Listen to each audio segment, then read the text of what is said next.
hour of 4 o'clock having arrived, I'd like to call to order the regular meeting of the Vallecitos Water District. Let's have the pledge, huh? Jim Podel? Director Podel? Ready, begin. I pledge allegiance to the flag of the United States of America and to the republic for which it stands, one nation under God, indivisible, with liberty and justice for all. Thank you. And if you could just take a moment and check your cell phones and put them in the vibrator off position, appreciate it. Adoption of the agenda. Roll call. Let's try that first. Roll call. Thank you, Diane. Director Evans? Here. Director Ferguson? Here. Director Martin? Here. Director Poole? Here. Director Hernandez? Here. Thank you. Okay, now the adoption of the agenda. So moved. Second. All in favor? Aye. Thank you very much. Presentations. Yes, I would like to have Lisa, if she'd come up and she can address the board on this and walk you through a little bit of the history. When the board first came on, the new members, beginning of the year, I think we had just gotten to where we actually awarded to the winners of the contest. So this is the beginning, so I'll have Lisa walk you through it. Great, Mr. President and members of the board.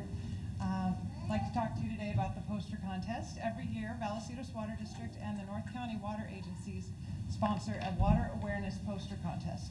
And it gives students in the region an opportunity to artistically, not with a paragraph, but with a beautiful drawing, demonstrate their water-wise awareness and to try and get that message out to the public.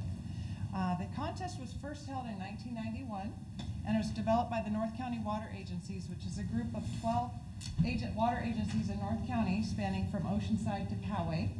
And they all got together back then to more effectively and economically do public outreach, grouping resources together.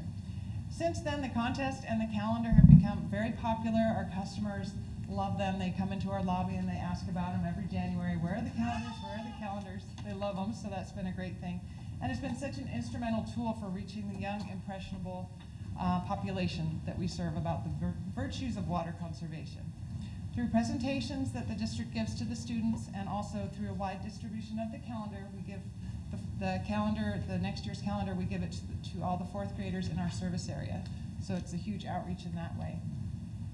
And the district regularly receives creative entries looking to be featured in the following year's calendar. This year, Vallecitos selected its top 3 drawings to represent the district in the 2014 calendar, which has the theme of water is life. That theme continues throughout the years. It's been really popular.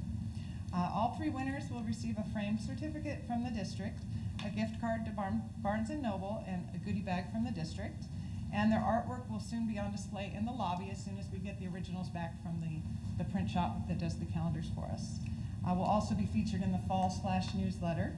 And the first place winner will have their drawing highlighted as a full page in the 2014 calendar. So that's the real draw, is that you get your picture in the calendar, your drawing in the calendar. So at this time, I'd like to invite our board president, Jim Hernandez, up to hand out the awards. Move that plan, would you better? We knew it wouldn't, but it looks good today. So as I call your name up, please come up to receive your I want award. to just paint it on the wall. Our third place is Chloe Casebear.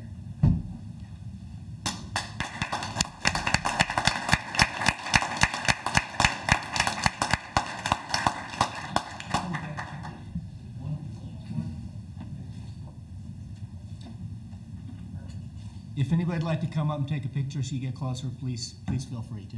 Got it. Oh.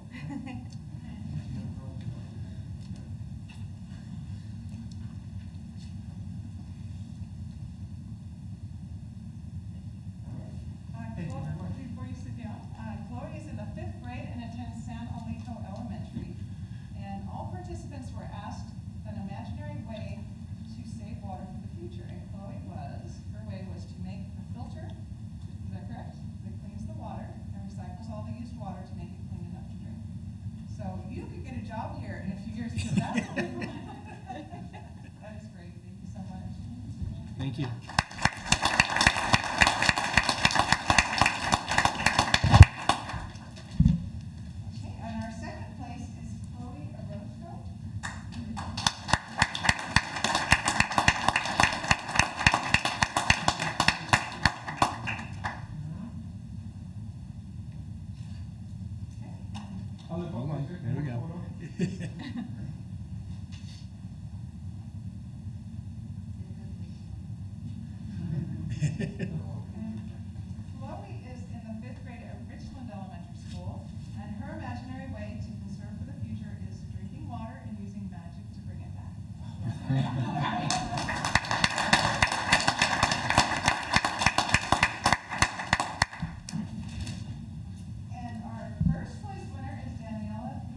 take one long shower. I wouldn't use any water for anybody else.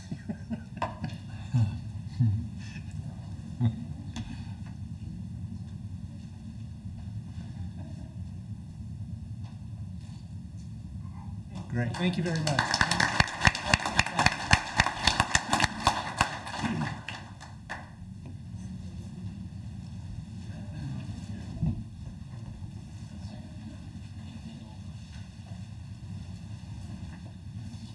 Mr. Chairman? Yes.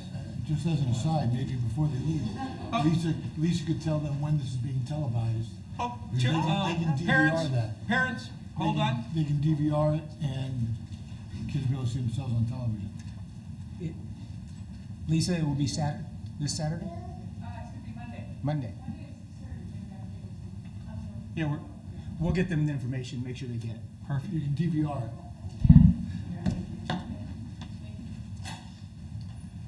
And we have another presentation. Yes, Tom, would you please come forward? I'll have Tom introduce this, and then he'll introduce the people that will be speaking. Perfect. Yes, we have with us today a graduate student from Cal State San Marcos that put together for us a citizens concentric report, and you'll see what that is. Ryan Strasberg is with us, and also his professor, Dr. Alan Stiles, is a lead professor at Cal State University San Marcos, and was Ryan's instructor. And so, Ryan, if you want to come on up and present your report. Good afternoon, Mr. President, board members. I just recently graduated from Cal State San Marcos with a Bachelor's of Science in Business Administration, emphasis in accounting. And one of my last classes, we were assigned to create a citizen-centric report, and my professor was Dr. Alan Stiles, which is present here today, as you guys saw earlier. And so a citizen-centric report, they're administered by the Association of Government Accountants, which they're made to help improve transparency and accountability for local governments. And it's a 4-page document that gives citizens numbers that they can understand and contains both financial and non-financial information. So I'll give you a brief description of what I included and some of the reasons I included the information. And on the first page, as you guys can see, it kind of has a lot of general information, like our district, our mission, our facilities, and it talks about some of the services that are provided. And I also included common water conversions into gallons, because I know sometimes I was confused in the beginning when I was first reading some of them, so I thought that would be a good thing to include for the citizens. And also a service map where it shows like where all the services that Vallecitos Water District provides. And then on the second page, when I actually got a chance to attend the Water Academy tour, which was kind of an eye-opener for me, because you don't really think about when you turn on the faucet and the water, you think it just comes from the pipe. No, it's coming from hundreds of miles away and goes through all the different processes. So I decided I'd include a water flow chart that kind of says the processes and where it comes from. And also the water supply diversification. I think that is good to include because it shows that Vallecitos is looking for new ways to get the water rather than focus on just purchasing it from other sources.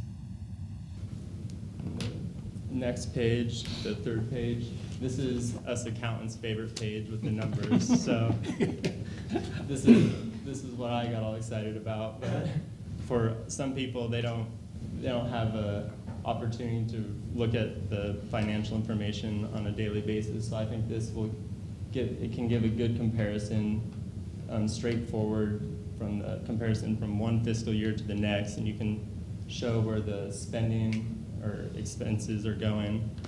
And then also pie charts show it can be a little bit more understandable rather than tracing the numbers back and forth. And when I was doing some research, I asked some ratepayers what is most important to them. And they, of course, said, why am I paying so much? And that was pretty much every single person was talking about at the Water Academy tour. So I included a chart at the bottom that shows current and projected rates, and that was I received from the adopted budget. And also on the right-hand side, you can see where it says why rates increase. So I included some information that I got from some members of the Vallecitos Water District and some other reports I read of why rates do increase. And also credit ratings to show that the stability of the Vallecitos Water District is strong.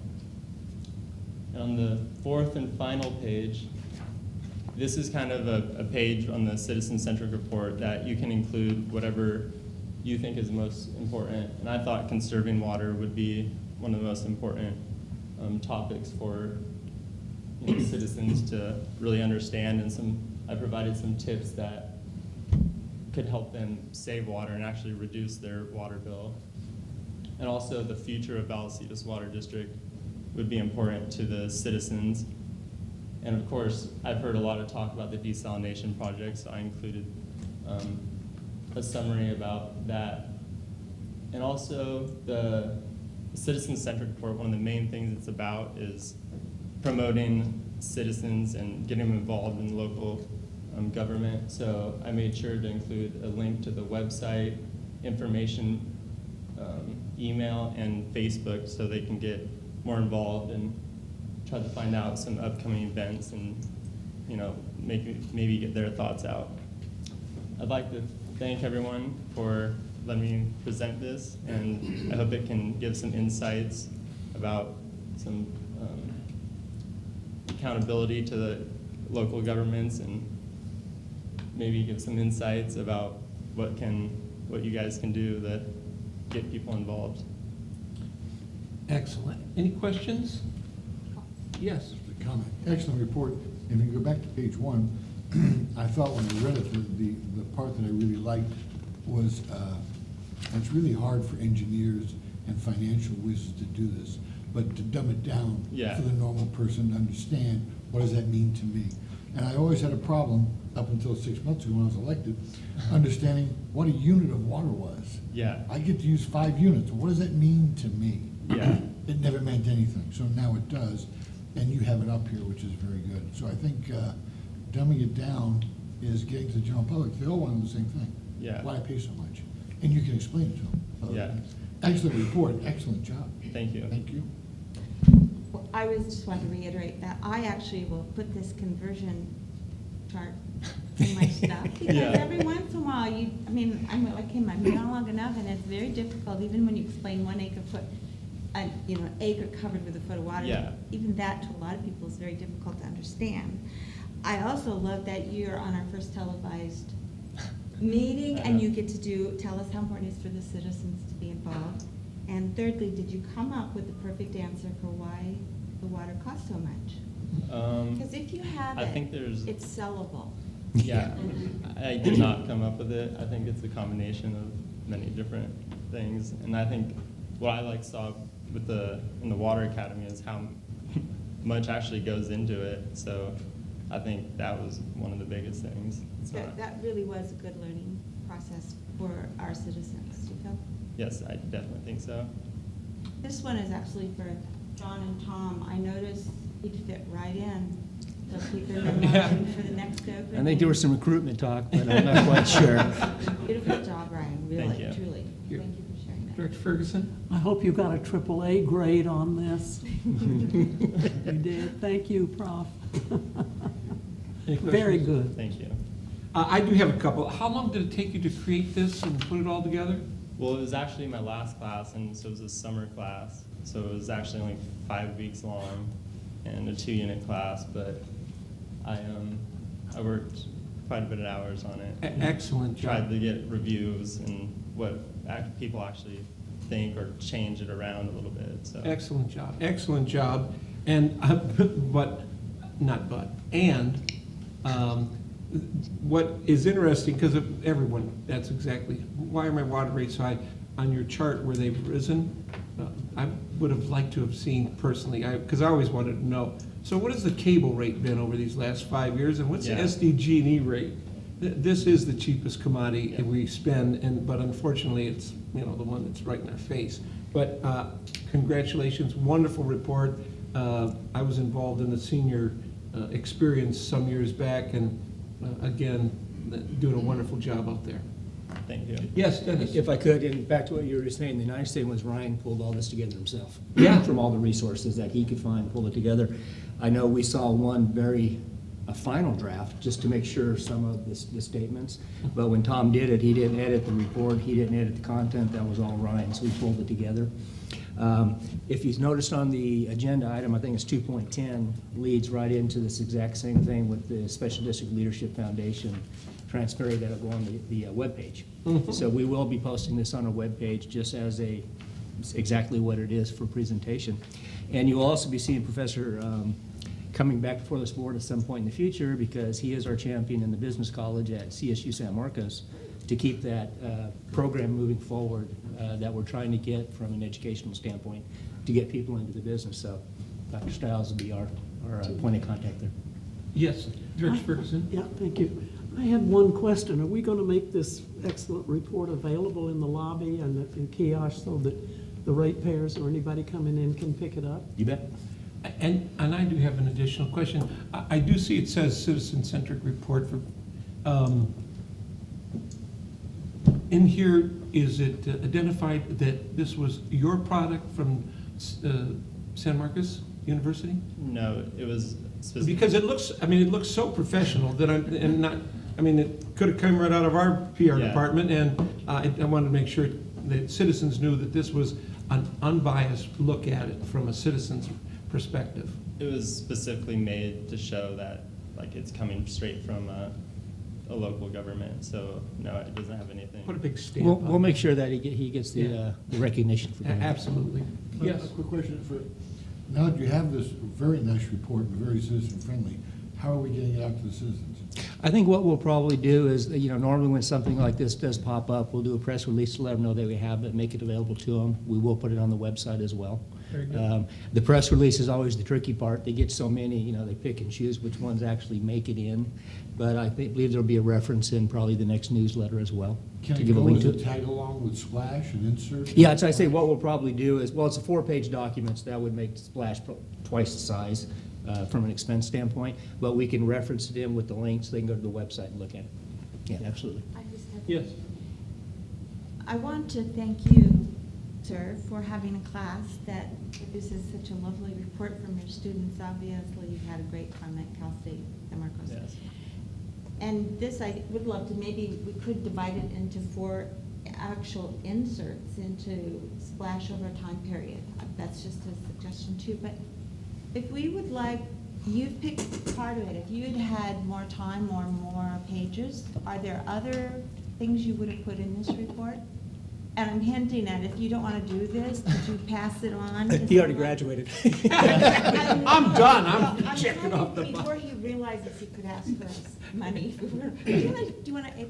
No, I'm just, is there a way for us to follow through with something like this again? Or if you felt there were things you Can I? cut out? Please, yes, by all means, do come forward, though. I teach this course every summer, not every semester, so this is something that I do a lot of research in, and so I teach. I've added this since last year, so yeah, as long as the course is offered in the summer, I'm going to have my students do this and work on it, and this is, we actually, this group of students did a fantastic job, and there's a number of other agencies. So Ryan was the first one to step forward to volunteer to present, but we've got some really good other ones that we're going to be approaching in the district, for even unified school districts and transportation organizations.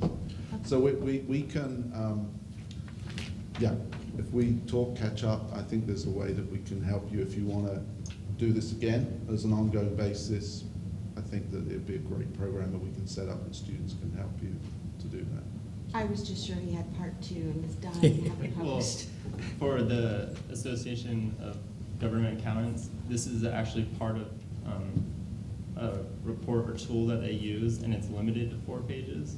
So they're kind of making it a uniform and, Consistent. yeah, so, I mean, there's definitely things you can add on Oh, yeah. and keep adding on. It could be endless. I think that's why they want to limit to 4 pages, because, I mean, like the board agenda, it's like 100 pages, so people, you know, don't really have time or don't want to look through that, It so. can be intimidating. Yeah, They have an excellence program now as well. So this is something, you know, if you're up for it, we could investigate that and submit it to the Association of Government Accountants. And it's a similar program that the GFOA do for excellence in financial reporting, they do here. So they will actually, where you can submit it to them and they assess it, and then you get another stamp of approval. So it's like you said, it's all the idea of an independent stamp. Well, thank you very much. Excellent. Thank you for coming in. Thank you, Ryan. Yes. Oral communications, Diane? Thank you. The consent calendar items? Move to approve. I'll second that. Second, all in favor? Aye. Very good, thank you very much. Action items, 2.1, request for water and sewer annexation.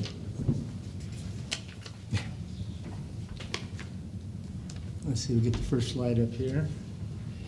Yes, this was a annexation that the board recently discussed at the committee meeting last week. It's a piece of property located on San Marcos Boulevard. Well, I guess it's Palomar Park Road there. I'm not sure where it switches. Probably past White Sands. But it's just located to the north of San Marcos Boulevard, west of the manufactured homes that were built in Las Brisas many years ago. It's a 5-lot commercial subdivision.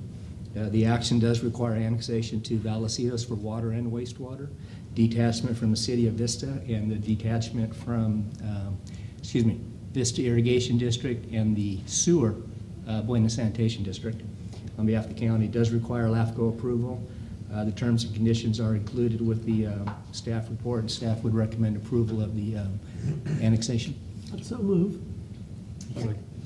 All in favor? Aye. Thank you very much.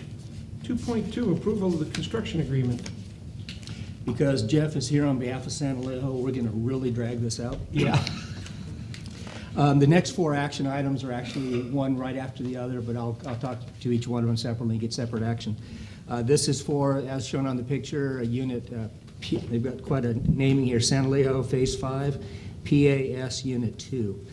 This is for the construction of water and sewer facilities to provide 13 additional home service. All conditions of the district have been met. Fees will be actually paid upon issuance of the building permits for the project in accordance with policy of the district. Staff would recommend approval of the construction agreement. Entertain a motion to approve. Moved. Second. I'll second. Thank you. All in favor? Aye. Very good. Item next, 2.3. Approval of construction agreement. Just to the, I guess it would be northeast of the one the district just approved. Similar situation, they've completed the plan check with the district. All fees that are required to be paid now have been paid, and this would be for an additional, I believe it's 11, additional 11 units, and staff would recommend approval of the agreement. Move to approve. And a second. Mr. Podel, all in favor? Aye. Aye. Thank you very much. Item next, 2.4, approval of construction agreement again. Again, this is the third phase, and it's to the other side of the street, Unit 5, PAS Unit 4. Again, this is plan checks complete. All items have been provided to the district in accordance with policy. This would be for an additional 16 units, and staff would recommend approval of the construction agreement. Move to approve. Second. And a second, all in favor? Aye. Opposed? Thank you very much. And the last 2.5, approval of construction agreement. And this is for Unit 5 in the exact same area for San Alejo Hills. Everything has been provided in accordance with policy. This would be for an additional 23 units for construction, and staff would recommend approval of the construction agreement. Move to approve with a question. Second. A second and a question, sir? I have a question. For the applicant, are these different buyers? No, same buyer. Same buyer for all of them? Congratulations. What do you have left out there now? Area O and That's it. Wow. Okay. Yeah, Unit O is the last component that we have major infrastructure in. When we first entered into the development agreement with San Alejo Hills, We identified the facilities they needed, and then we identified the facilities we needed as an agency. I think it's Unit O is the last piece. They required, I think it's a 10-inch pipe going through the area. Our master plan says we need a 16-inch. It doesn't benefit San Alejo, but it benefits the district. So part of the development agreement we had with them was anywhere there's a facility that needs to be oversized, when they get around to it, what Jeff will actually do is bid the project as two projects, the pipe size they need, the pipe size we need. Upon completion of it, we actually just pay the difference of the incremental oversizing costs. That's per the reimbursement agreement policy that the board has. Great, Very good. thank you. And no more questions? All in favor? Aye. Opposed? Wasn't that easy, sir? That was quite easy, huh? You should come back and do business with us more often. Sell more lots. Yeah. Item 2.6, award of design contract. Yes, I'll have Engineer Campbell address the board. Thank you, President Hernandez, members of the board. This is the award of design contract to Kenny Jenks Consultants for Phase 2 of the San Marcos Interceptor. This item was presented to you at the last board meeting, or sorry, last committee meeting. Again, a little bit of background. The San Marcos Interceptor is about 9,000 feet of 42 and 36-inch sewer line that extends from Lift Station 1 all the way to roughly Twin Oaks Valley Road. Several portions of it have already been put in the ground. The latest portion is Phase 1, which is currently under construction, which is the one that's going underneath the freeway through the RV lots and terminating in the field close to Twin Oaks Valley Road behind the apartment complexes. This next phase here was originally awarded to Kenny Jenks and has been under contract since around 2002 for the design. However, working with the city's development plan within the creek, there's been some reshuffling of where the roads were going to be. So the new alignment now will put the pipeline from Via Veracruz onto where future Main Street will be, down all the way, crossing the CWA easement on McMar, making our way down San Marcos Boulevard to Lift Station 1. So there's obviously some additional work, surveying to get our pipelines in, and additional alignment and work that needs to be done. The district requested a proposal from Kenny Jenks to amend their current contract and basically start a new contract with them to do this portion of the work, utilizing what the work they've already done in the project as a savings. With that, we received a proposal for $381,732, and unless there's any questions, staff requests approval of agreement for engineering services with Kenny Jenks Consultants for $381,732. I have a motion. Second, with a comment. And a second, and question? More of a comment. Now that we're being televised, this has been through a committee meeting, and many questions were raised and answered, which are not being raised and answered today because they've already been raised and answered. So I just wanted to know, it's an untelevised committee meeting, but a lot of these questions were asked because people might say, why don't you ask questions? We already did, so hopefully this is the last time that'll happen. Thank you very much. We'll be doing that televised there in the future. Any further questions? All in favor? Aye. Opposed? Thank you very much. Item 2.7, approval of as-needed engineering services agreement. Oh, here you are. Yeah, thank you again. So the district periodically goes out around every 2 years for consultant contracts for as-needed services. These are for small to medium-sized projects where the district needs help to get projects basically both for engineering and specialties such as coding inspections, geotechnical surveying, and inspection services, and of course general engineering for civil design for most of the projects. District came out basically at the beginning of this fiscal year with a request for a statement of qualifications to several firms, went through an evaluation process, and has within the staff report has shown following firms recommended for award for as-needed consultant services. With this project, basically, we use the as-needed for smaller projects under 50,000, and can use them for larger projects to medium-sized projects up to 150,000 with a proposal process following our purchasing policy. Unless there's any questions, staff requests approval of as-needed engineering services agreements to selected firms as shown in the staff report. Yes, Dennis. If I might add to that, part of this process when the engineering staff goes through this statement, they come down to negotiating the final scope, and part of it is a discounted rate because they don't have to go through the marketing process. So we do save on that as far as the cost.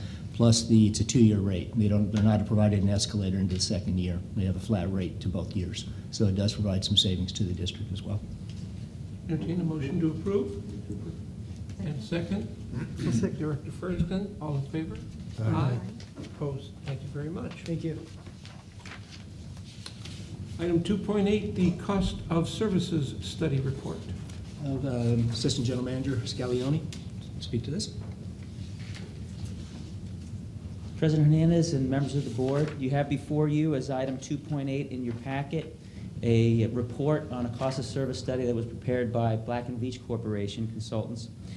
And you also have, starting on page 64, the staff report that accompanies this. This is an item that was presented in detail by the consultants on July 24th, at a committee meeting on July 24th, and was also represented on August 12th at another committee meeting. And we also, at that committee meeting, followed up and addressed some questions and concerns, and also looked at some rate alternatives to the rates that were proposed by the consultants. Today's objective is for the board to consider the report itself for adoption. It's separate from the rates. The rates is separate action that will be deliberated on September 18th at the public hearing. But for purposes of today, I just wanted to review the report, some significant items, follow along with the staff report that you have before you. We engaged Black & Veatch to prepare this study for us with a scope. And one of the things on the scope in the bottom of page 64 was a rate assessment, our current rates, to assess our rates for a couple of reasons. Basically, so they have a good understanding going forth of what our rates are, so they can provide recommendations and do a more meaningful analysis on that. So that's why they assessed our rates. It wasn't so much to change our rate structure. And that helped them do this cost allocation. They did a cost allocation that used industry standards to allocate costs to specific cost drivers. And they did a very good job at that, and that's detailed in the report that you have also before you. That was both for water and for sewer. Some common expenses that are both, it could be either water or sewer, they're common. We had been a 60-40 split. 60% were posted to water and 40% to sewer, but we've been doing that for years and years and years, and we're sure there was a meaningful reason for the split. But we asked them to take a look at that too. And they came up with an analysis and said it should be 51% to water, 49% to sewer. So now we're using that split for these common expenses. Also, the ready-to-serve rates, we had them take a look at that as well. All the rates were looked at. Historically, what the district had done for ready-to-serve, which is the charge we have to recover some of our fixed costs in water, we look at the revenue requirement for our water and decide, okay, what needs to go to the ready-to-serve charge, what needs to go to the commodity charge. And we keep in mind some of the fiscal objectives, rate stability. So we took a look at, how much do we need to recover our fixed costs should be recovered by fixed revenue, the ready to serve.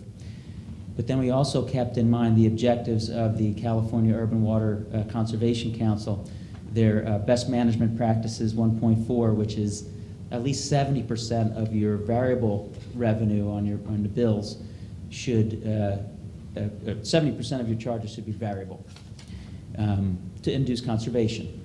So there's the competing objectives, and we've been able to balance that. The consultants came in and said, well, industry standards are you allocate your costs to whatever drives your costs, and they came up with, it was actually ended up being pretty similar to what should be on the ready-to-serve charge. A little bit more than we had come up with, and a little bit less on the commodity rate. The other thing we asked them to look at is for years we've been using a certain multiplier. We have different size meters. And the bigger your meter, the bigger your charges for ready to serve. And how we had determined that in the past, and many agencies have, is by using the gallons per minute capacity for, as established by AWWA, for a gallon per minute rating on the meters. And we asked them to take a look at that. And we said, what really drives costs? Does it really cost that much more for us to maintain a bigger meter? And we had done an analysis. They verified that analysis and recommended a different multiple. And they recommended, because it was such a change, to phase it in over time. So that was, again, presented at the committee to you, along with some alternatives to that as well. They also took a look, while they were looking at meters, there's a new meter that we've been testing out, the iPearl, a 3/4 inch iPearl. Our base meter right now is a 5/8 inch meter, and it's spec'd for what's called an SR2 meter. This new 3/4 inch iPearl has a broader reading range than our current 5/8 inch and our current 3/4 inch put together. It picks up more of the low flow, and it's a higher range on the high flow. So what it's able to do is have more accurate reading at all levels, but also we were able to eliminate some of our water service agreements. And a water service agreement is something that was put in place, and it became more popular on January 1st, 2011, when we had requirements to meet fire flow capacity. We had to have a big enough meter to meet fire flow capacity, but we didn't want to burden the homeowner and say, we're putting in a 1-inch meter, you don't have to pay the 1-inch meter charge, you pay a 5/8 inch meter charge instead, which is less. So we have to keep track of these water service agreements to make sure they're using within their capacity, because if they don't, if they use above their capacity, then we have to go back and charge them. The 3/4 inch meter allows us to give that more capacity all the way up to a 3,000 square foot home, so it eliminates a bunch of these WSAs that have to be recorded against the property and maintained. So it's a big advantage for that reason. I'm sorry, Tom, WSA? Water service agreement is the agreement that whoever initially builds the home and is required to put in that meter, it's between us and that property. It stays with the property.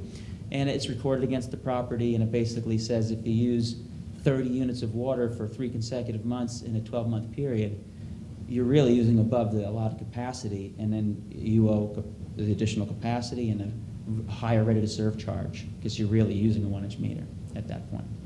So switching to this 3/4 inch meter, which has a broad read range, allows us to eliminate a lot of those, save on administrative costs.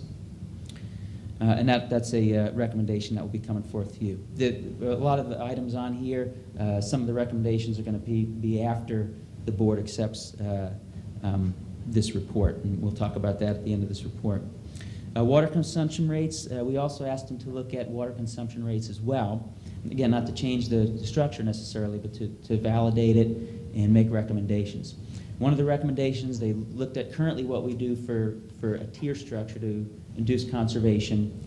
Currently, our tier 2 our cost for tier 2 water is 125% of tier 1. And our cost for tier 3 water is 150% of tier 1. And it has been, we show a nexus to the tier premium revenue that we generate from our conservation budget and what we pay for the Water Authority for a diversified and reliable water source. So those expenses exceed our tier premium revenue, so we have a nexus there.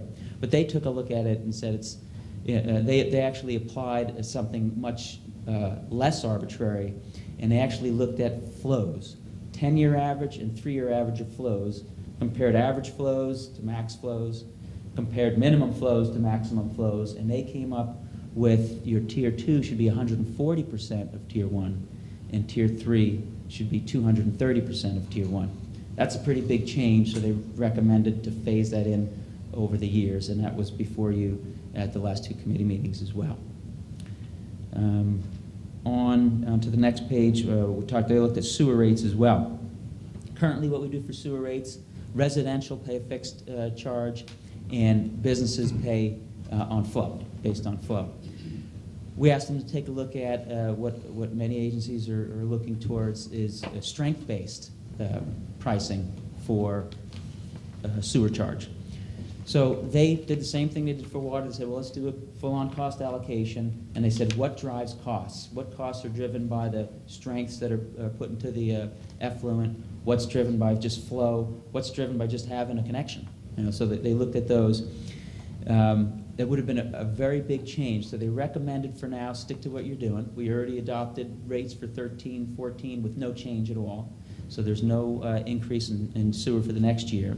And they recommended use the methodology you're using now for the next 2 years, 2014-15 and 2015-16. And we had recommended or proposed at the committee meeting a $1.54 increase to the single-family resident on those. And they said, but in the meantime, start to take a look at this strength-based And what we need to do is take a look at our categories of customers. There's different types of customers put different things into our sewer and cause us to incur treatment costs to different magnitudes. So we will be looking at our category, how we categorize accounts, and we will be applying strength ratios to those. So it's pretty complex and pretty involved. We'll be reporting back to you at several meetings, for the next 2.5 years or so. It'll take a while to propose any implementation of a rate structure like that. So we'll keep you informed as we go. But for now, their recommendation was do what you do for now, but start to think about this. And they provided us with a nice model to use and follow. So we'll be reporting back on that. The frugal use discount is a discount that we currently give to any residential customer that uses 5 units of water or less in a month. We discount their sewer. They only pay the mobile home rate for sewer, which is $7.18 less than the single family rate. We discount the retail portion of the ready-to-serve charge. We pass through wholesale fixed charges on the ready-to-serve, and then we add a retail charge to that ready-to-serve, and it's discounted 20% for a frugal user. So in any month, that's about $2.56 this year. So in any month, they would get a $9.74 discount. The consultants came in and looked at that frugal use discount. They considered Prop 218, California Proposition 218, and the new California Proposition 26. What California Proposition 26 basically said is any property-related charge, and the courts have established that water and sewer are property-related charges, any of them are subject to a vote. They're subject to a vote. You can't just set a rate unless, and they gave 7 exceptions, and one of the exceptions was you establish that your rates only cover the cost of service. So many agencies have cost of service studies to validate that what they're charging is only covering the cost of service. The frugal use discount is projected in 2013-14 to cumulatively be $490,000. And what the consultants basically did is they looked at that $490,000 and said this may be conceived as a subsidy. Is it an expense of a resident that uses more than 5 units, or a business that doesn't get the frugal use at all? And they said, is that really a cost of service? No, it's not a cost of service. So basically, they're recommending to do away with the frugal discount. The original recommendation was, well, we already passed an ordinance with the sewer portion of it in there for 13-14 to keep that in, kind of like a phase out. And then when the board adopts a water rate ordinance, the ready-to-serve portion would go away. When we looked at the August 12th meeting, we also presented to you some alternatives, some ways to partially mitigate that loss of that frugal discount. So we'll be bringing that forward and continuing that discussion, even at meetings before the September 18th public hearing. So we'll look at that again and some of those alternatives, particularly the alternative 1 that we talked about and alternative 3 on those. Also, what we looked at rate alternatives for the ready-to-serve as well. Not just for the frugal going away. We looked at a 4-tier structure instead of a 3-tier structure for the consumption side. And then on the ready-to-serve, we looked to smooth out the rates that they had recommended. And we ran both things by our consultants, the alternatives that we had discussed at the committee meetings, and it was consistent with their methodology, so they didn't have an issue with changed their recommendation to that effect. We asked them to validate and take a look at our pumping charges, the way we assess pumping charges. We have 10 pump zones in the district. About 2,700 customers are in those pump zones, and we incur costs to maintain pump stations to get water to those higher elevations. By policy, we've been recovering the power charges that we incur from the pump zone, and they're an exact pass-through, basically. So what do we incur divided by the demand we project? That's the unit cost. And they looked at that and said, it can't be any better than that. It's a direct pass-through of cost, so they did not recommend any changes to how we assess pump zone charges. We asked them to look at overhead rates. Our overhead rate, if somebody hits a fire hydrant or we bill somebody for services or a developer comes in with a project, there's direct labor that's posted to those projects. And for years, we've had this 75% rate for indirect costs, general administrative costs, supervision costs, payroll taxes and benefits. that type of thing. But it hasn't changed for years, and we can't just arbitrarily change it. We need a study to change it. So we asked them to please provide a basis to change this rate. It's very low compared to other agencies. So they did a very simple calculation, provided us a model. We'll be coming forth with an ordinance related to this soon. And basically, all they did is took all of our budgeted indirect costs, divided it by our indirect labor, and said for every dollar of indirect labor that we incur, we're incurring $1.95 of indirect costs. So 195% is what they're recommending for the fiscal year 13-14. And again, we'll be coming forth with a, if the report is accepted, we'll be coming forth with an ordinance and a resolution for that. We also asked them to look at our reserves. They did two things. They looked at our reserve levels, determined that they're adequate, but we also asked them to look at our policies too. And our policies were fine, but on the water side, they understand our strategy. We want to try to restore our water replacement reserves, maybe have some rate stabilization. We're not there yet, but rate stabilization. And when desal hits in 2016, we're anticipating a very high wholesale cost coming through. If we have the reserves, we will be reducing our rate. We'll propose to reduce our retail rate to absorb some of that, kind of phase in that big increase from the wholesale. And they said, that's a great idea, but it's not reflected in your reserve policy. So we've also looked at the reserves too. We're analyzing the adequacy of how we estimate replacement values as well. So we'll be coming forth with at a committee meeting or a future board meeting with a proposal for a revised policy on reserves. Also, we had the benefit of these consultants, Black and Veatch, over 100 water agencies they've looked at and done these. So we had the benefit of their experience, and they took a look at our collection processes, and what we charge customers for late fees and deposits, and our engineering side, all the miscellaneous fees we have over there. And they've made very good recommendations there as well.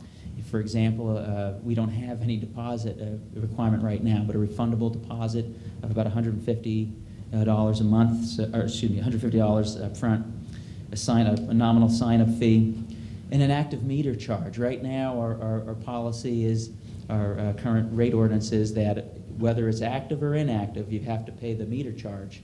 And they looked at, well, what if we had a lower charge for an inactive meter that was the same regardless of what your meter size was. So that's another recommendation that they have as well. And that'll be coming forth in again, another ordinance for consideration at a future meeting. So some of the future actions I kept referring to are noted at the bottom of page 68. There's a draft ordinance to reflect the changes in the deposits and the engineering fees and all the miscellaneous fees.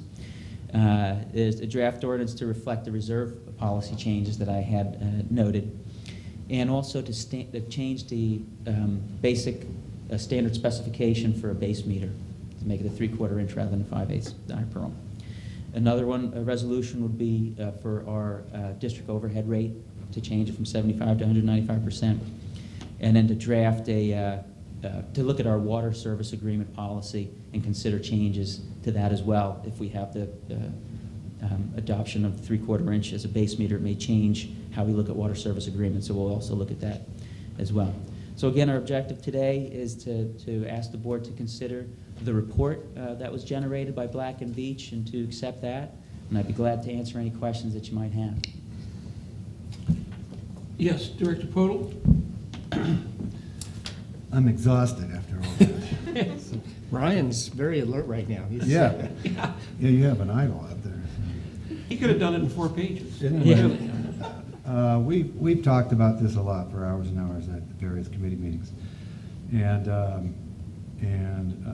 I think, correct me if I'm wrong, I'm just going to try to simplify it a little bit. To say that one of the words that's been bouncing around a lot has been transparency. And I think this kind of goes along with that, because what we're trying to do here is to get an outside opinion, a validation, if you will, of how we do business. And so it's not necessarily about rate changes or how much we're charging the public, but what it's about is for us to have backing and validation that how we're doing business is correct, and that the customer is actually paying for what they're getting. And if they get more, they pay more. If they get less, they pay less. That's what we're trying to do. So you know, we use that word nexus, which is, again, has to do with validation. What it means is that we're pairing up what we're, if I'm correct, we're pairing up what we're charging the customers to what our actual charges are. So, in everything you were saying, we were kind of aligning how we do business, how we do our accounting, so that we can get to that nexus a little bit more simpler. And that when we talk about rates, it'll be easier, because we'll be able to say, well, now we know what categories these charges fit into and why, and so we can do that. So I hope that's a good It is. simplification. They provided us with a model, one model for water, one model for sewer, one Right. model for miscellaneous charges, and one for overhead. That is very easy to see. It's our budgeted expenses, and they're allocated out to those different buckets, like you mentioned, to support the rates. Yes. Yeah, I would like to say, I think this is a great step that staff has taken by going out and getting a consultant to do it. My understanding, this is the first time a consultant outside has done this cost of service study. It was always done internally. Yeah. I'm sure it was good, but they've brought some other things into it because they do a lot of these all over. So I think that was really excellent. We did spend the greater part of our last committee meeting on this. Again, a lot of questions were asked and answered, which are not being asked tonight. But I do have one. I'm John Q. Public, and I live on 777 Ponderosa Avenue, and I'm sitting there right now, and I've owned my house for 10 years, and I have a 5/8 water meter. You're one, according to the study, this hasn't been approved yet, it's just a study, to move it to a 3/4 inch water meter. At what point in time does that affect me? That's a good question, yeah. It wouldn't affect you off the bat, but we're not going to, the intention isn't to go out and change out all the meters. It's just prospectively, going forward, if we have a new development coming in, they're going to be required to put it, if it's adopted, required to put in a 3/4 inch meter rather than a 5/8. If in your scenario, you would stay at the 5/8 inch rate. Now, one of the recommendations in here, in the report, was really the cost about the same to maintain the 5/8 in this new 3/4 inch iPearl. So eventually, they're phasing it in, the recommendation is to phase it in over 5 years. Eventually, the 3/4 inch and the 5/8 inch and 3/4 inch meter charge for ready to serve will be the same. But not right away, that's 5 years out. So now you'd still be at the 5/8 inch meter, no requirement to swap out that meter. I would maintain my meter until the cows come home or it breaks. Correct. And at that point in time, the district would replace the meter. It's a built-in cost, but there's no cost to me. No, there's no cost to you. That's That's our home. cost, that's our meter, our cost to maintain that meter. Thank you. Yes. Director Evans? I would like to move for approval of this and just state the thing I like about accepting this. I realize it doesn't set our rates, but it does give us, as Director Polo pointed out, a very good way to not only show at this rate increase why we need to do what we need to do in each instance, but it gives us a basis for the future that's based on an outside source, and I think it's a good Second, and before I call the vote, just to be clear for the folks that maybe listen, we're just approving the report. We're doing nothing else except approving the report. That's correct. And we have a motion and a second. All in favor? Aye. Opposed? Thank you very much, sir. Thank you. Item 2.9, the Special District Leadership Foundation.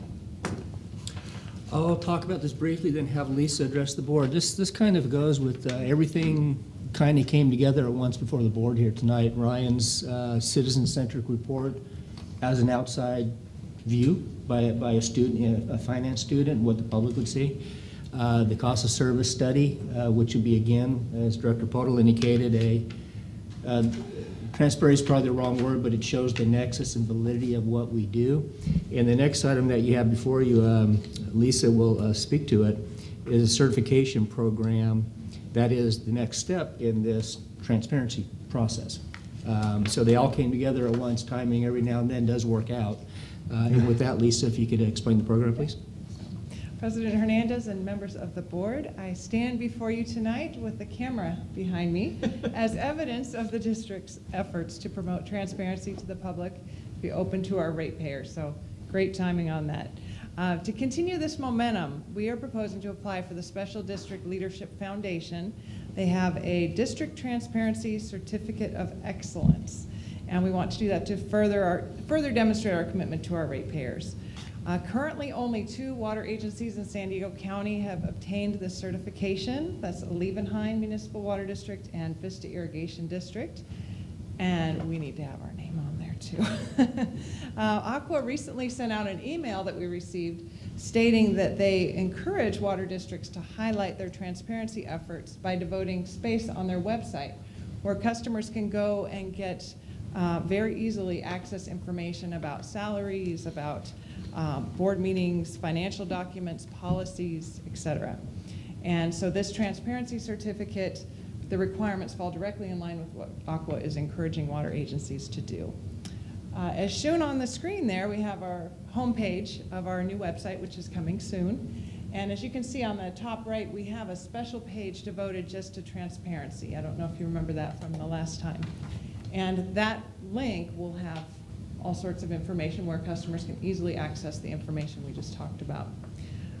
We have obtained all the requirements for this certification, and now we're just ready to go ahead and apply, but we wanted to get board approval to see if you are behind us on that as well. So with that, turn it over to. Any questions? Congratulations. I have a question. Yes, the one here first, sir. Congratulations, Lisa. Transparency is a key word, and it means an awful lot. And I do believe we're the first district to be televised.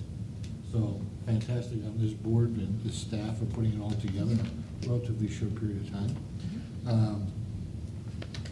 The other things you said that are needed for this transparency are already being done, or the things you still have to do? We have gathered everything that they need. We have everything, and a lot of what they're requiring is already on our website, but this is going to make it more concise for customers, easier to access, and a little bit more detailed than what we currently have. And when is this new website proposed to be launched? They are doing the file transfer as we speak, which means they're taking the files from our old website and putting it onto the new website. That's supposed to be done next week. As you recall, we delayed the file transfer over to save about $20,000 in the new upgrade that they had just come out with. So, In their interpretation, I mean, is it bullet items, is it things of that nature? you mean the items required? Yeah. Or, yeah, if you look at the staff report, all the requirements, is that what you mean, or? Yeah. Yeah, they, there's a lot that they require. You'll see they have basic requirements, then they have the website requirements, and then they also have outreach, which was interesting because one of the outreach requirements was a special community engagement project, which the Water Academy fell perfectly in line with that. Director Ferguson. Lisa, as usual, excellent, excellent. Well, I'd like to move staff recommendation, and that is that we approve you to move forward with the SDLF District Transparency Certificate of Excellence. And a second? Second there, and before we take the vote, I would also like to chime in and say what a wonderful thing, and reiterate that for the most part, we are well ahead of the curve on doing all of this. We continually hear from some of the naysayers about, you know, we're doing these things in the back room with smoke and mirrors. This district is one of the most upfront organizations in the county, and I'm so happy that we are going forward with this. With that, yes. If I might, Jim? Thank you very much, and Lisa did do a great job. And the items that you see in this memo, the little asterisks, those are the ones that we're picking just to show that we need it. We actually almost provide 90% of everything they ask for. Yes. We just pick the ones that already on the website we can post. There's probably going to be more. There's still a final step. We can't approve this just because the board says, look at us, coach, we're transparent. There's a third-party peer review now that has to take place. So what Lisa will do is coordinate. I believe we're bringing in the executive officer of LAFCO, and then we're going to pick a general manager peer, and we're going to pick Kim from Levenheim to come up and do the peer review. So what happens then is we do all the documentation. We have to provide all that documentation, how we do it. They do an independent peer review and acknowledge that it is in fact done, so that it's not, look at me, coach, I did it. Somebody else is saying, yes, they did in fact do it. So that's the last step, but we didn't want to take that step until the board said go for it. Director Evans, you had a Thank question? you. Actually, I was trying to get your attention Oh, Dennis. oh, okay, thank you. Sorry. We have a motion and a second. All in favor? Aye. Opposed? Thank you very much. Thank you. Thank you, Lisa. Item 2.10, the ACWA committee appointment nominations. What we have before you today is a list of committee appointments that Aqua has that they're looking for people who want to volunteer and provide support to it. Right now, the support that we have from Vallecitos towards Aqua, Tom is on the finance committee. Tom has indicated he would like to continue participating on that committee, which I would support. It's very valuable to have that. Director Hernandez is on the groundwater committee, which I believe you've indicated you'd like to continue. So all of the different committees are listed right there. The committee identifies what the committee's purpose is. It gives a general description in the bullet items and the paragraphs below of what their goals are. They also identify how many people can be on the committee, if it's total, if it's by region, or whatever the case may be. One thing I will caution you to take a very close look at if you do want to serve on a committee is look at the meetings and when they're held and where they're held. Some of these are only 4 times a year, 2 of them being at the spring and fall conference, so you're probably going to be there anyway, and then 2 times you will probably have to travel to Sacramento. One of these, there's a minimum of 12 meetings in Sacramento. So whatever the board's pleasure is, if anybody would like to serve on a committee, you don't have to make that decision now. You can let me or Diane know. We have to turn in the application by September 30th. So there's plenty of time for you to stop and think about it. If anybody does want to serve on a committee, just let us know. Yes, And as a follow-up, it's important to know that the district has to pay for your committee member if they're so appointed. That is correct. That can be expensive. Because you're on a committee, but it's not a per diem from Aqua, any expenses would be borne by the district to provide that support. That's correct. Director Evans? Yes, I just wonder, Dennis, if you could explain this nomination process. Do we need to go and solicit support from other people, or is it we put in a nomination and Aqua itself is choosing? That's what it is. evolved? We would actually put the nomination in to Aqua. They will take all of the nominations that have been made. And then normally they do get enough to fill all the petitions just based upon that nomination process. You do not have to go out. You may recall when there's the Aqua elections for actual board members for Aqua, that's when we received letters requesting support to actually be appointed. The committee members can be appointed by the board. They can be a general manager or a board member. If you're actually on the Aqua board, you have to be a board member as vice president or president. Okay, that was my confusion, thank you. And we don't need to do this until? September 30th. Thank you. Very good. So with that, we'll just trail this till we need to do some action. Actually, I don't need any more action. Oh. It's, the application is made by the general manager to Aqua on behalf of the board. So right now, the 2 that I have is Director Hernandez, support request to continue on the groundwater committee, and Tom Scalione to continue on the finance committee. Anybody else wants to do something, just let me know. Very good. We just let you know. Yes. I'll let you know now. You bet. Potentially the Energy Committee, because that only meets during the fall session. Okay. And the 2 sessions, and the other one, Membership Committee. Okay. Either one. Do you have a priority? Which is your first? I have to identify first and Energy. second. Energy number 1? Okay. You got it. Very good. And with that, we end the action items and we move on to reports. The general manager. Anything I have will confine to closed session. Very good. Legal counsel. Yes, I'd like to bring to your attention a couple of cases, if you'll just take one and pass it on. There's 2 cases. One is the City of Escondido versus Mata Santos, and the other is the Affordable Housing Coalition versus Sandoval. These are, this is why you should be glad you're not a city, and these are cases that are examples of what I would call unintended consequences. The cases are suits by the City of Escondido and the Affordable Housing Coalition of San Diego over the consequences of the dissolution of the redevelopment agencies. And Monsanto's involves the current and future obligations of the City of Escondido relating to the number of loans and advancements that were made in reliance on in anticipation of being funded by redevelopment monies. So it's really, there's, these things they were mandated to do certain things, and now they have no way to pay for them. Sandoval is the continuation of the state mandated affordable housing obligations to the successor agencies. And that's a really good one, because what that does is cities, if you will, and counties are mandated by state law to provide for affordable housing, and they were using the redevelopment funds in order to implement that. And so now they're kind of left in the cold. And to be honest, they're kind of in favor of the Affordable Housing Coalition, which is kind of an odd bedfellow situation, in the sense that they would not normally necessarily have the same interests. But I just wanted to bring these to your attention, because all of the special districts in the county, and in our case, because we have a small, we receive a small amount of redevelopment funds from the city of Escondido, we're being served with these lawsuits. And so really, just to avoid legal expenses, what we're doing is simply making general appearances in these cases, and stipulating to basically abide by whatever the court determines is appropriate and would be our role. And the only exposure really that the district has in these cases is maybe some small amount of money for having to give back some of the redevelopment funds that they've received through this process.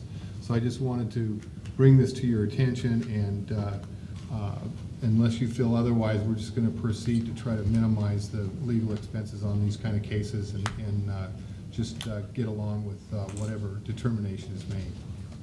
Very good. And that's all I have, except for closed session. Water Authority? Well, the meeting's tomorrow, and we're currently quite focused on the BDCP, and the Water Authority this time has chosen 4 options out of the 15 or 16 that are in the 25,000 page EIS, and I'll report back on that, but we're really just going to come to consensus on if and what we would support. I think that's all and I'll let you know just the next meeting.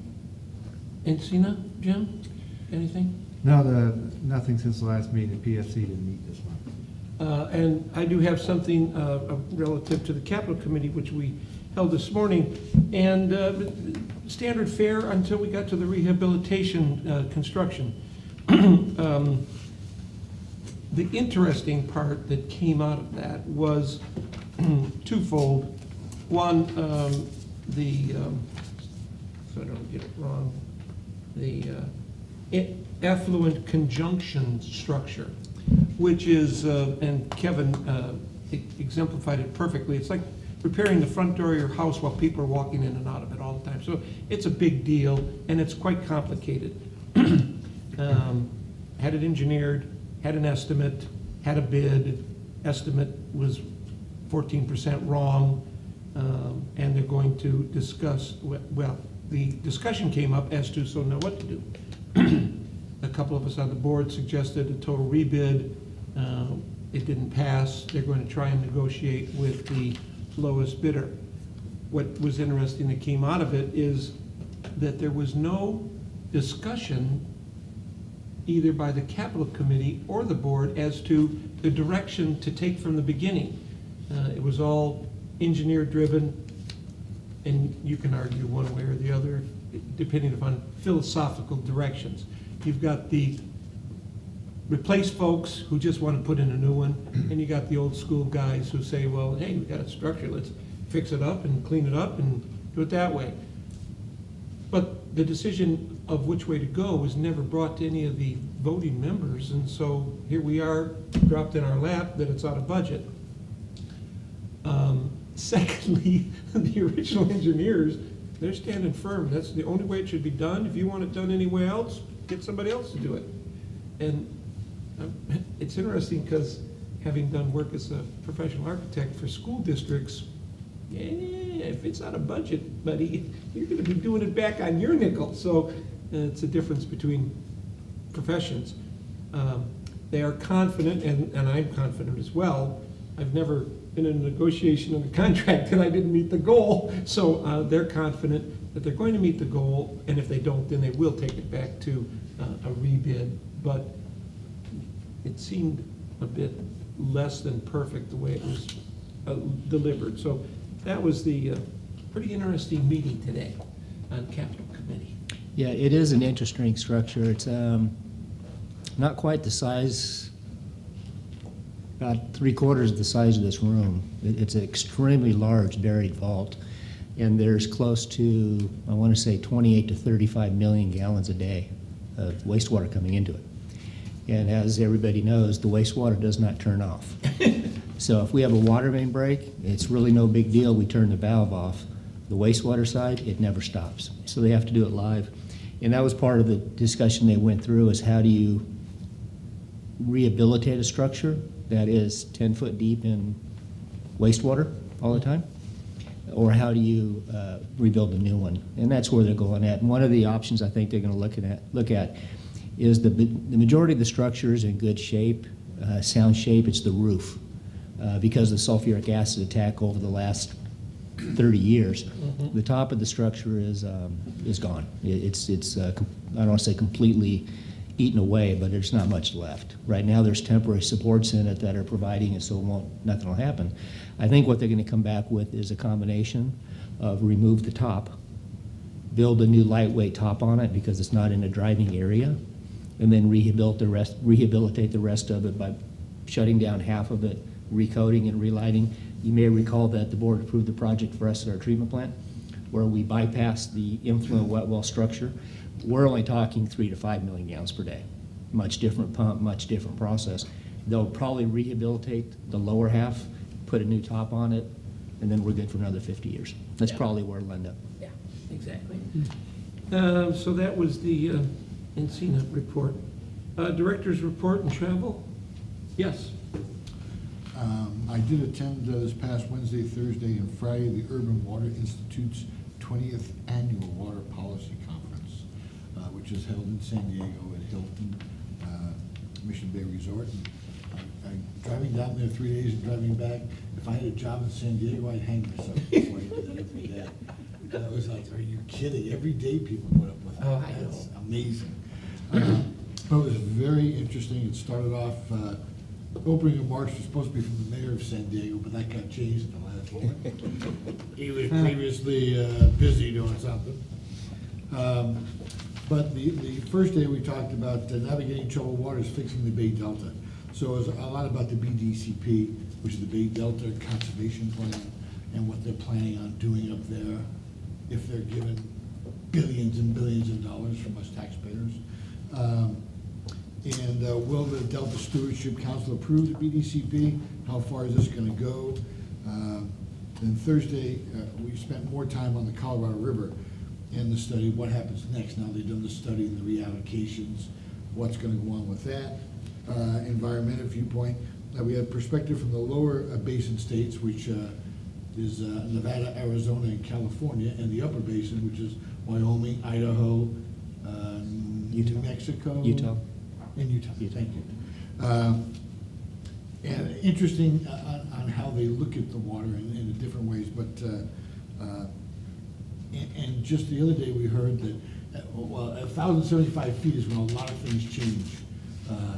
It doesn't seem to affect California immediately. It affects Nevada. In Arizona. And Arizona usually. Yeah. And we're within 50 feet of that at Lake Mead. Lake Mead has dropped down to critical. Well, it hasn't been there before, has it, since they filled it? You may have seen the notice that came out. This is the first time that they are actually going to limit by 500,000 acre-feet per year the discharge from the upper lake down into the lower lake. First time in its history. Yeah. So water is a major conservation problem. It'll be getting worse very shortly. And then the last day, it was fracking. To frack or not to frack, that is the question. And fracking is a term used by oil refining companies where they bore, I'll make this very simple, simple because that's the only way I understand it is simple. They bore down a mile or so in the ground and they can go out for 5 or 10 miles in any direction.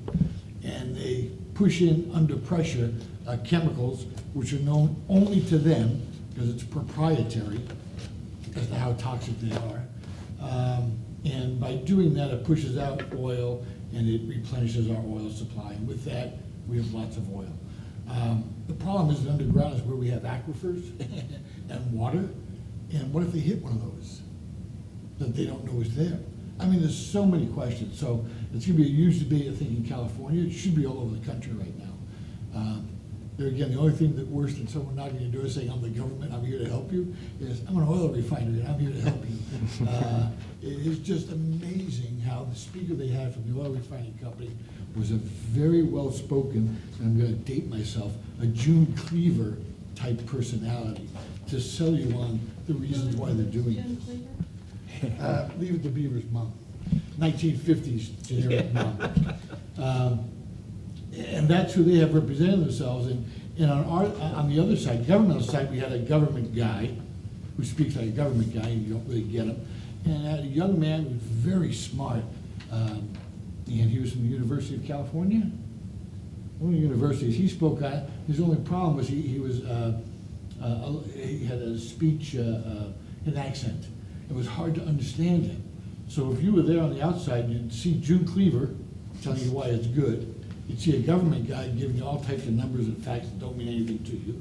And you'd see this kid that was really trying to tell you this isn't a good idea, but didn't get the word out. So hopefully everyone will get better at this by the time it comes down to fracking in our groundwater. And, I'm sorry. well, just a connection to that, because I did attend the groundwater committee, which, of course, this was a topic and has been a topic in the past. And sometime, and I'm projecting personal opinion here, sometime we are going to be talking about groundwater here in San Marcos in our aquifer. So some of these items, I'm not too concerned about fracking in San Marcos, but we did have oil well here once, I believe. But just the identification of wells and pumping and all of that is coming our way. Yes, Director Evans.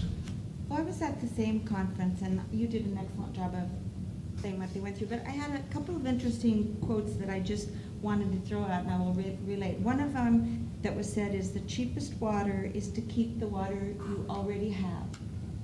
That was said, I thought that was very succinct. It also said that we are working, where is it, we're working very hard and we have a hopeful, but the real scary thing is our hydrology is not supporting us. So it's really climate change. It's a scary issue and nobody knows what it means, whether it's enhanced or encouraged or whatever by humans. It was just interesting that it still comes back to our watersheds, and is the rain going to fall when we need it? Is the snow going to fall when we need it? I thought that was, so we're struggling with all these political issues, and yet nature itself is part of the issue. And on the fracking, which I hadn't really given much thought to, but June Cleaver, as you described her, had said, the most interesting thing in California is I'm thinking fracking mostly for natural gas, because that's what you're hearing about. All of the fracking that's being done in California, 90-some% of it, is for oil. The bottom line is that we're all now, even though we want to have renewable sources of energy, why don't we go ahead and make money off the oil that's down there right now? Because it will take at least 20 years to get out from it. So it's almost like we're saying, let's go ahead and do whatever fracking may or may not do to the environment to make money now, regardless of what it does for the future, even though we're trying to get out of using oil. It was very, very confusing. And in response to one of the questions about putting down the wells, she said, the whole thing is the integrity of the well. And her quote was, when someone asked, she said, there is no definitive proof of contamination. She didn't say there wasn't, she said they just haven't proven it. And then it was, if all goes well, then there's usually no problem. That's the kind of support that came out. I thought it was very interesting. She's beautiful presentations, but she never really answered the questions, and I think there's a lot about fracking that would be scary. I'm glad we're not in Kern County, because Kern County is where most of it is at, and of course Kern County is where we have all the water issues, and we have the agriculture saying we can't keep our farms, it must be very interesting for them to have someone say, well, could I just dig a well on your property and here's some money. It's going to be a very interesting battle, I think, but it was an eye-opener. Very succinct. Each day was very separate and succinct. It was a wonderful, to the point. Yes, Director Ferguson. You finished? I am finished. Okay. Thank you. Thank you, Mr. Chairman. I attended the water reuse meeting on reclamation that was held here at the district offices, and it gets into very technical information, but I did want to let you know that their goal is to establish direct potable reuse as a water supply option that can be implemented by water utilities, which is a very, very holy goal if they can do that. And they're working with, I'm surprised that the Department of Health has come along with them on a lot of the things they're trying to do. I beg your pardon? I was going to ask you a question about it. Oh, then I found out that there's a new name for the North San Diego County Regional Recycled Water Project. It's now called the North San Diego Water Reuse Coalition. That's much shorter. Did you pick up on that? No, who can remember that? And so I got a lot of information as far as the water reuse discussion was held, but it's kind of, we know we got to reuse the water, so these people should be encouraged to do that. I missed that. Director Ferguson, did they give you a date as to when they hope this projection would take place? Have you gotten any from anybody? No, that's why I asked. I don't think you're going to get one from them, because Okay. right now, they're very, very anxious to get as many members to join in. And you do have a notice of their conference in Yes. your packet, Mhm. their 2013 Direct Portable Reuse Specialty Conference. So, Yes. But they're trying to get money. They need money. Absolutely. Yeah. Director Pogue? I have a question. Yeah, I was, go ahead. I'm sorry, on that issue, and I don't know the answer. Have we, or have you, or have any of us ever gone down to see the San Diego experiment plant? Yes. Oh, I believe, yeah. Oh, yeah. I believe. It's Has on everyone the seen list. it? I haven't. Yeah. If you'd like to, I'm not sure if they're still having the open tours. I'll check into that for you and see if they are. It used to be you could just go right online and sign up and take the tour, but I'll check on that for you. Thank you. Very good tour. Very Director, good tour. Director Ferguson is correct. It's what it's called the Direct Potable Reuse Initiative. And it's being pushed strong by Water Reuse on behalf of all of California. San Diego's pushing it hard because San Diego has been fairly successful in their indirect potable reuse demonstration, everything else. We're trying to get to the next phase. In what I would say probably was 20 years out, might now be 10, 15 years out. I believe there's actually already legislation on the books that they have to start working on the rules by 2016. Mhm. So what the coalition and the group here is after, I think the total funding they're after, I want to say somewhere between $6 and $8 million, give or take, total for all the studies, everything that takes place. They're at about 6.2 million that they've received now. A lot of it is from the consultants that we provide these services, the industry, the suppliers that provide all this equipment, provided a large chunk. The North County San Diego group, our goal is to make a $150,000 donation out of this group from the coalition to match what some of the other agencies, East Bay, Eastern, the Water Authority, some of the others have made and move forward. And then we'll just stay active in it to help push it. Yeah. The long-term goal, which on the Capital Committee at Encina, the long-term goal would be we take the water pipe now from Encina and we take it up the street to the desal plant and we bring it right back. Yeah. That would be the epitome of direct potable reuse. Yeah. All in one cycle that it never stops. Oh, I did learn something else, Mr. Chairman, and that is there's a new name for reclaimed water. It's called purified water. Oh, there we go. Even better. I also attended that meeting with the water reuse people, and it was here that they had that real nice presentation, nice place to have it. But it seemed to be that what they were stressing was that it was going to happen, it was going to be up to us. Yes. Because there are no standards. And if anybody should be developing the standards, it should be us. Those people who are interested in it rather than the government or national departments. So anyway, I guess that's what it was all about, trying to come up with standards. I also attended the quarterly meeting for the California Special Districts. And there was a speaker there who was Dr. Justin Cunningham, who's superintendent of Bonsall School District.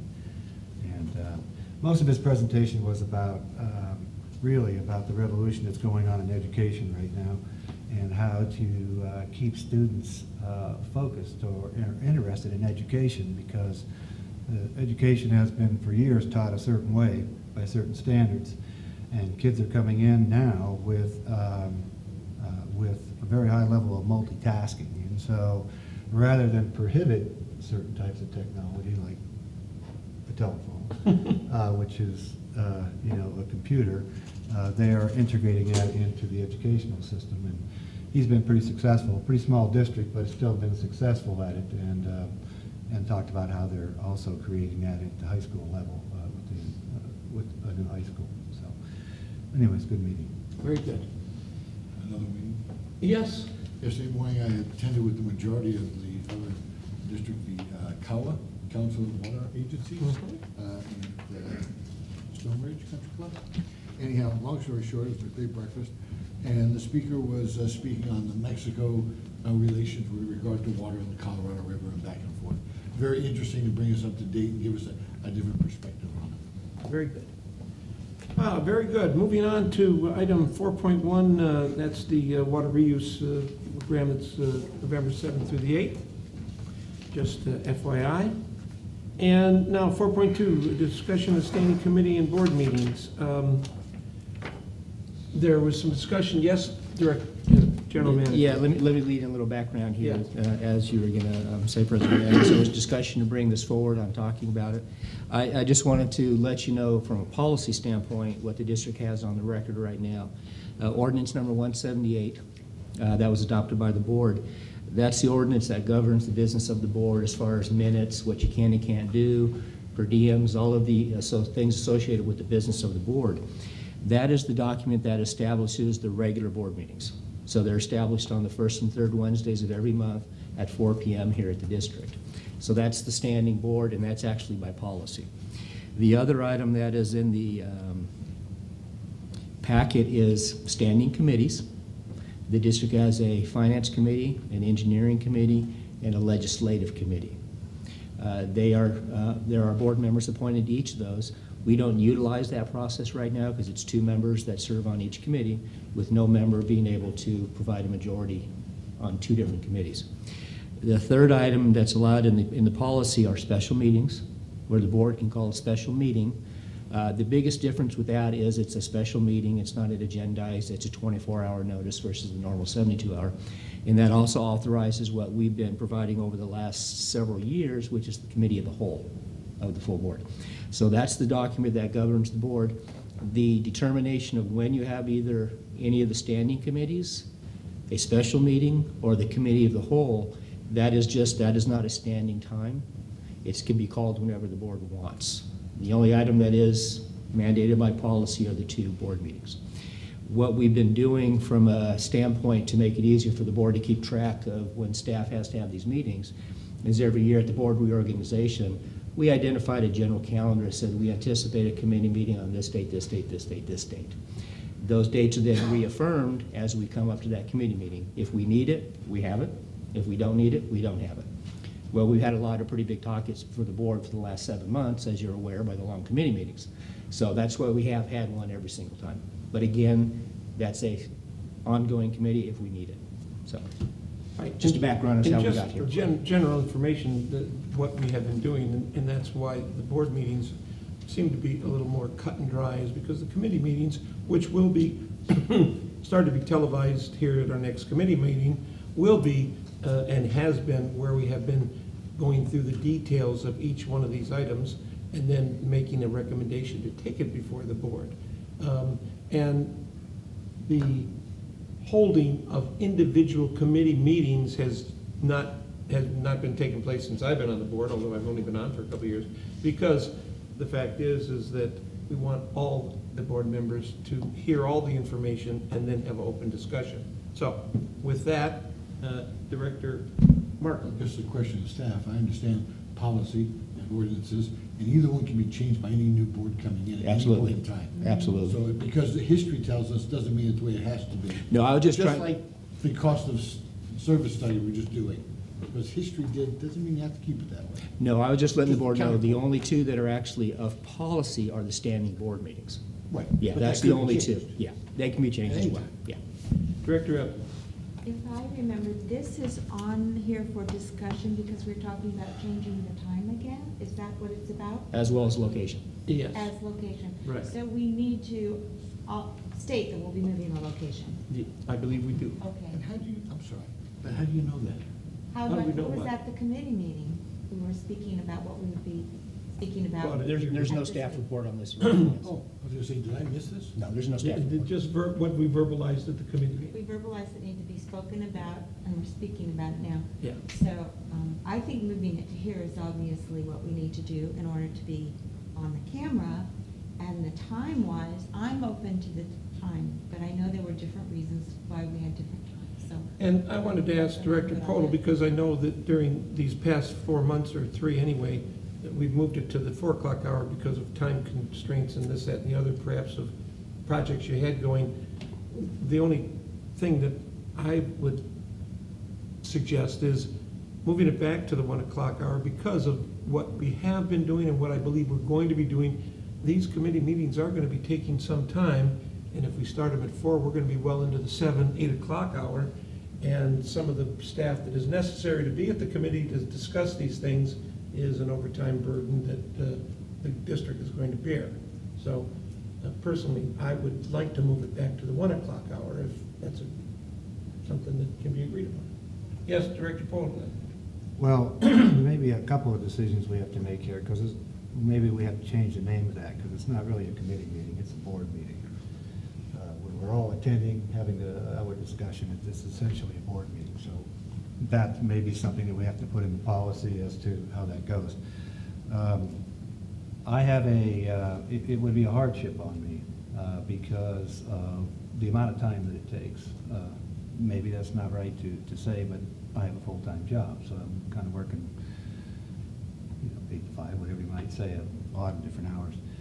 So to take that amount of time out would be difficult. When we first started this, what we were doing was, because we didn't want to have it was decided by the board not to have the individual committee meetings, we kind of kept it down to an hour, maybe 2 hours at a crack, and said if we needed to do more, we have another meeting. So anyway, it's very difficult for me to get that time off in the middle of the day for the committee meeting. Well, let me ask the question then. Excuse me. If these committee meetings were minimized to that hour or two at that hour, would that be, even if we had to do more than one a month, would that lighten your concern a bit? If you could do them in an hour, sure, that would be my lunch breaks. No. And I have to say, some of the topics that have been before the board in the last few months have been big Yeah. topics. I don't personally see that many of this magnitude on the horizon coming in, and we were able to keep them to a much shorter duration. The other thing we have been doing also, namely because we do have new board members, I've been bringing more items to the committee meeting that we would talk about in generality that we normally would have brought just straight to the board. Just part of the whole process to make sure everybody understands what's going on. I think I can start to lean the committee meeting a little bit because some of it now is repetitive of actions the board's already seen. They'll still have the conversation here at the full board, we just won't do it twice. So there's been a little more on the committee meetings than I normally would have brought forward. And for Director Martin, again, the committee process was more of an informal discussion opportunity.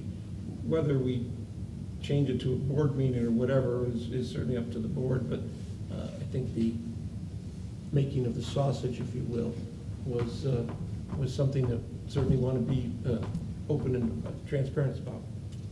Yes, sir. Thank you, Mr. Chairman. That's exactly why I didn't like the committee of the whole. That's where you make the sausage, and then you just present it at the board meeting. Never made sense to me. That's where the public really needs to be involved. I don't really care what time it is. I think that 4 o'clock is a much better time, because if you have people that are living and working in the area, our constituents that want to come here, they can come. I agree with Mr. Director Podel. But let's call it what it is. It's a board meeting. Let's not call it what it isn't. It's a board meeting, and it's going to be 3 board meetings, and consistency, keep them at 4 o'clock. You can have all board meetings at 4 o'clock. As far as I'm concerned, you should have them all the same day.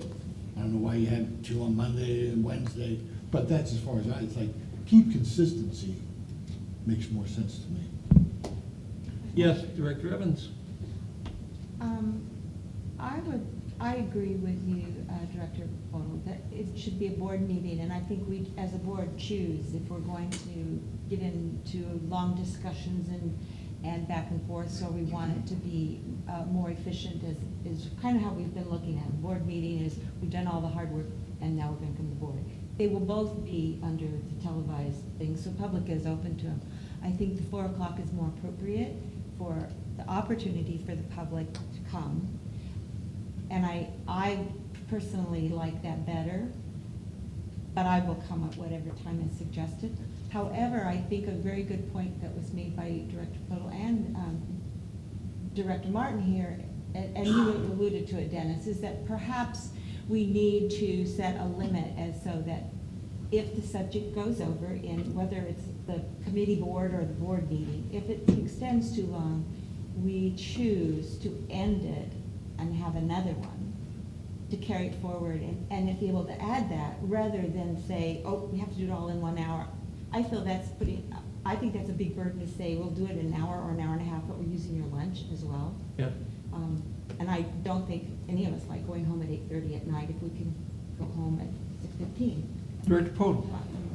Yeah, and also, to go with what Director Martin was saying, when we have these, what we were terming as committee meetings, we would have the discussion and longer discussions for whatever reasons, but then we're bringing the subject right back to the next board meeting. So we're prolonging one board meeting where perhaps if we come up with a statement that we're going to have 3 board meetings a month, doesn't mean you have to have them. So we may be able to get business done during that committee meeting, and we don't have to bring it back up to the board because that was a formal board meeting. Yes. And along, that's the point I was going to make, is if this just becomes a board meeting, then in all reality, you don't need a committee. Yeah. The committee process is dead. Right. That's really what it comes Right, down to. right, right. And if the committee process is dead and we're not going to follow that process, 2 board meetings a month is going to be fine. We're just going to do all the business as everybody's talking about. So instead of today being an hour and 45 minutes, it might be a 2.5 hour, because you will just be talking about the topics here. But if the committee concept is going away, because the committee process, remember, all would be is the board would make a recommendation, Right. change this, consider that, then bring the final item back to the board for adoption. So if it goes away to where it's 3 board meetings, whether or not we need them, as Director Podel indicated, if the board is going to be adopting agenda, taking action and everything else, it kind of does away with the concept that has historically been taken of discussion, debate, modify. Now what'll happen is it may be discussion, debate, modify, bring to the next board meeting anyway, because I can't modify it right then and there if I have to go back as staff. So if we do away with the committee process per se, I'd be happy with 2 board meetings a month. They'll just be a little bit longer. We could call a 3rd if we need it. Director Ferguson? He's wiggling his hands. He can wait. You were next. I'm trying to do this in order. Well, to me, we're back to square one. I don't even understand what you're saying. If Never mind, I have a feel for it, but you say we have a regular board meeting that lasts 2.5 hours, we're right back to where we were with the workshop that lasts until 7:30 or 8 o'clock. I mean, if we're gonna change, let's accomplish something, not just get back into the same rut we were in before. Why can't you limit? I mean, there's a lot of things on here that we don't have to have at the workshop. I San agree. Alejo and. That's why we don't take I mean, those to the That's workshop. stuff we have just put on a regular agenda for years. Right. Yeah. Director Martin? Well, I think to limit yourself to 2 board meetings isn't gonna work, because there's not enough time. Even though we duplicate the process now, and I think as Director Podel said, if you find out you don't need a meeting, You don't call it. cancel it. Right, right. But let's schedule 3, because I don't see how you're gonna get away with less than 3 with what we've done the last 6 months. There's always been a need for that much time. And I don't think you really want people here 5 or 6 hours. Yeah, That's I'll- really unfair. Yeah, all I can tell you is from the standpoint of myself and Diane pulling together agendas, what you have is you can have one agenda stepping on another agenda at the same time we're trying to write them.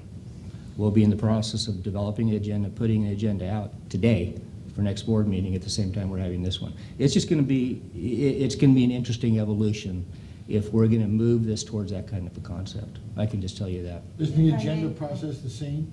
No, because we'd have one that's just a committee meeting in between. We didn't schedule anything on the committee meeting that we normally had any kind of a time frame that we had to do. It allowed us just to have some flexibility. It's just going to be an interesting if we have 3 board meetings. I have you keep saying committee. We've been going to workshops. No, those are committees, Ben. Those are not committees, workshops. but that's They're the same, committees. you're interchanging, yeah, I see your hand. We're interchanging that, so to be legal, we're calling them committee meetings. So it's a full board committee meeting. Committee of the Is that whole. what it's Committee of the whole called? is what it's called. Right. And we're having them on Mondays. We were. And We we're are. having a regular board meeting 2 days a month on Wednesdays. So why are you running into a problem with an agenda if we call that Monday meeting a board meeting? What Director Martin was indicating, if you're going to have it on the same day, have it at the same time. That was just a thought. That Yeah. doesn't mean anything. Well, we can have them whenever you want, and as you say, if you don't need it, I won't call it. We've done that in the past as well.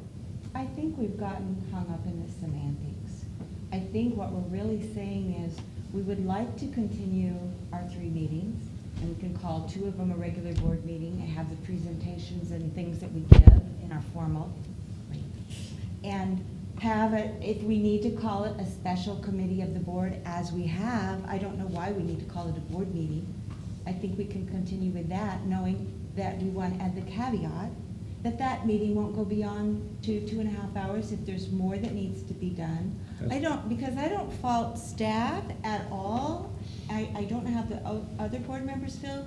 I have appreciated all that they have taught us and presented. We do have some redundancy, but I think that's a fear because we feel like, as we've done today, the public may not know, since they haven't been parcel as much with those committee meetings, what sort of effort's gone into making the decisions that we're granting. But I personally feel this is semantics. I agree with, Director Ferguson, we just have to have 3 meetings. Yes, we got a big hand up. Yeah. Oh, yes, that was first. You're absolutely right. And look, the reason we need to call it a board meeting is we need to follow the Brown Act, okay? Because when the 5 of you get together routinely, and in this case, we have these meetings, I believe, is it the 2nd Monday of the month? Generally. Pretty routinely, the 2nd Monday of the month at 4 o'clock, we have these meetings. So we just simply should call it what it is, and that's a board meeting. Now, we don't have to change anything you've been doing. It's just like another district I represent. We have a regular meeting every month, and then we have another regular meeting on the 1st Monday and on the 3rd Friday. And on the 1st Monday, we limit that meeting to construction project issues because we've got a big construction project that's going to be going on for a number of years. And so similar to that, all we're going to do is, this is where we're going to make the sausage. You're going to limit it to those items that need to have a little more attention. And you don't necessarily have to take action at that meeting. They can be referred to a subsequent meeting, just like you've been doing, which I think has worked pretty well for the way you do it. And we're just simply going to call it a regular board meeting. We wouldn't have quite the flexibility in the sense that we can always call a special meeting, for another week during the month if we need to, but let's make them special. They're special meetings, not a routine, regular type of board meeting. So I think we're really arguing over things that we don't need to here. I think you're doing it correctly. We just need to characterize it as a regular board meeting, hold it on the 2nd Monday of the month at 4 o'clock, and the staff can continue to bring these items up to you, and they can be done kind of in a workshop setting, and that's basically a good practice to follow. So. Director Martin, you have, I like it. okay.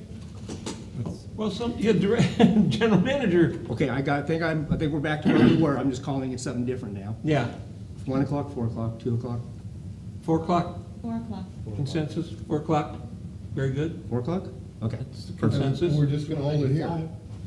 No, please. You come at 5. Don't go there, No, Hal. don't get there now.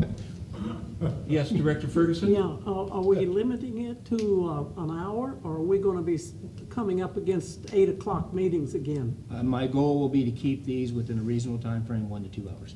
Yes. Anybody but an attorney set a reasonable time He's frame. learning would from bother me. me. He's On the engineering side, that is reasonable. You what, that is, If yeah. you want definitive, we'd ask the front row. Yeah. So what we'll do is I'll try to bring, because I think as like Director Ferguson indicated, everything with San Luis Hills, that's about as a routine of an item as we do from the district. So anything like that will just be on a regular, always has been a regular agenda. Some of the stuff I have been bringing to the committee, again, it's because it's been part of the education process for the new board members to see all the different things. Some of those will not need to go to the committee meeting, to be perfectly honest. I think we can bring it and still have an open dialogue and discussion here before the public. I'm sorry, Director Evans first. I would just make a suggestion too that would shorten it. I love that you do a presentation, and if we would still be open as board members if we needed a heavier discussion into any of these subjects. We can still meet, right? We don't have to do it with the board.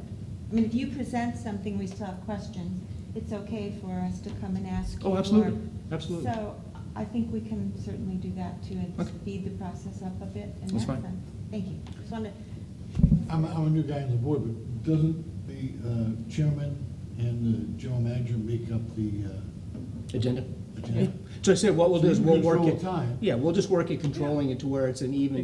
disbursement. You've had a couple of big topics. They've been 3-hour discussions on these Yeah. cost of service studies. Director Yeah. Ferguson. So we'll control that. Yes, you're next. Thank you.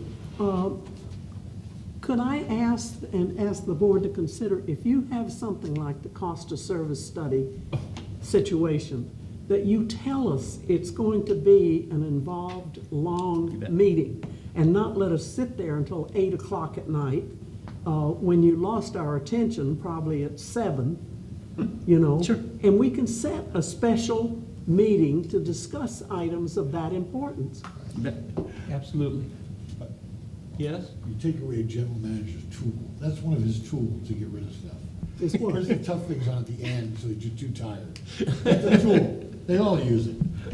So you're taking that away from them, I think. That's Well, okay. I'd be more than happy to take it away from you. Thank you. So I am too. Any further discussion? is this a motion? Is this, do we need a motion? Okay. You're still within existing what we currently. Perfect. All right. Change the ordinance or change something No, that you were. it already says there, We'll it can be probably called. bring, we'll probably bring something back to you on that. If we need to, we'll do it, but right now it just says you have the right to call it when you choose. Very good. So we just had a discussion for 20 minutes to see Yeah. what we were doing was right. Pretty much. Exactly. We're gonna have a third regular board If meeting. we need Okay. it. However, it was an important discussion. We all need to know where we're at. Thank you. Very fine. Item 5.1, Director's comments and future agenda items. God hope not. We'll wait till the next meeting to cover Yeah, that. thank you. Very good. This ends the formal meeting. We're going to move to closed sessions right now. I move we go into closed session. I'll second that. All in favor? Aye. Aye. All right, thank you very much.